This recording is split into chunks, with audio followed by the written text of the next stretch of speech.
Dia mana? Geraham. Geraham apabila tak geraham untuk puasa sunat. Puasa bacaan sunat. Menyahana tak geraham hana sele pupuk sunat. Tak geraham masih. Tak geraham mangan asih sunat. Batal sembahyang. Jid geraham gemaafkan untuk puasa bacaan wajib. Contoh, long baca Fatihah long jihar. Kalau buaya long baca Fatihah hanja jihar le long. Suka melabah-labah.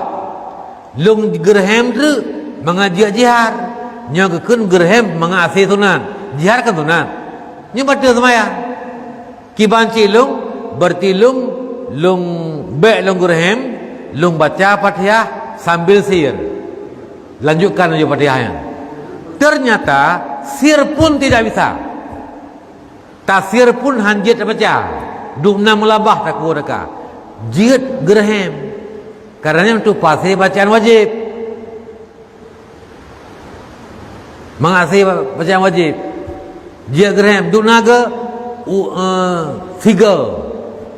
Menyekaglah kajiannya beli kedua. Makmum sabanjit. Makmum hana surah ganyan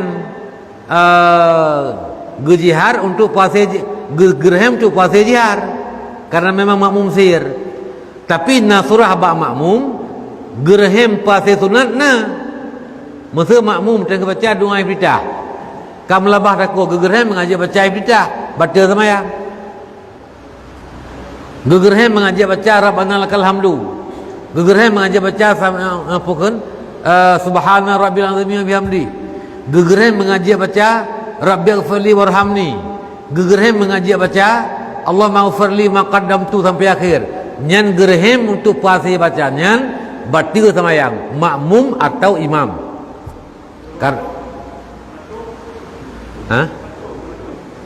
Batal. Nyan bele geraham bele. Ya, bat. Geraham bele. Ka. Tapi hanjia ke baca at-tahiyatul. Tahiyat akhir tapi apa? Baca awal. Hana sele ke baca at-tahiyatul mubarakatuh.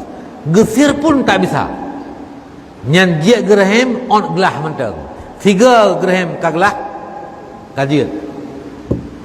Ya, ban kajian. Balik kedua kali.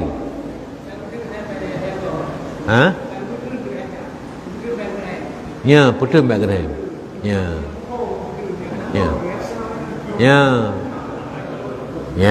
Ka. Batuk. Ya, tak ada ku tanya kan ya. Batuk, batuk dia galabah li batuk. Arti dia galabah dikerasi li batuk. Maksud dikerasi han ase han da batuk. Han apa betul? Nyan gepumaah batuk nyan tapi UBB gelah menteng be kuku yan tiga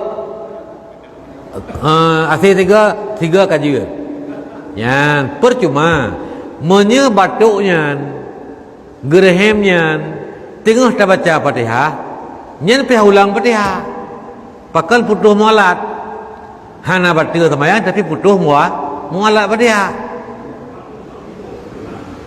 Sabar.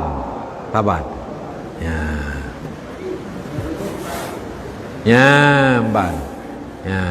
Nyaka karena 20 geraham pulam batuk ino berusin mah. Ya, ban.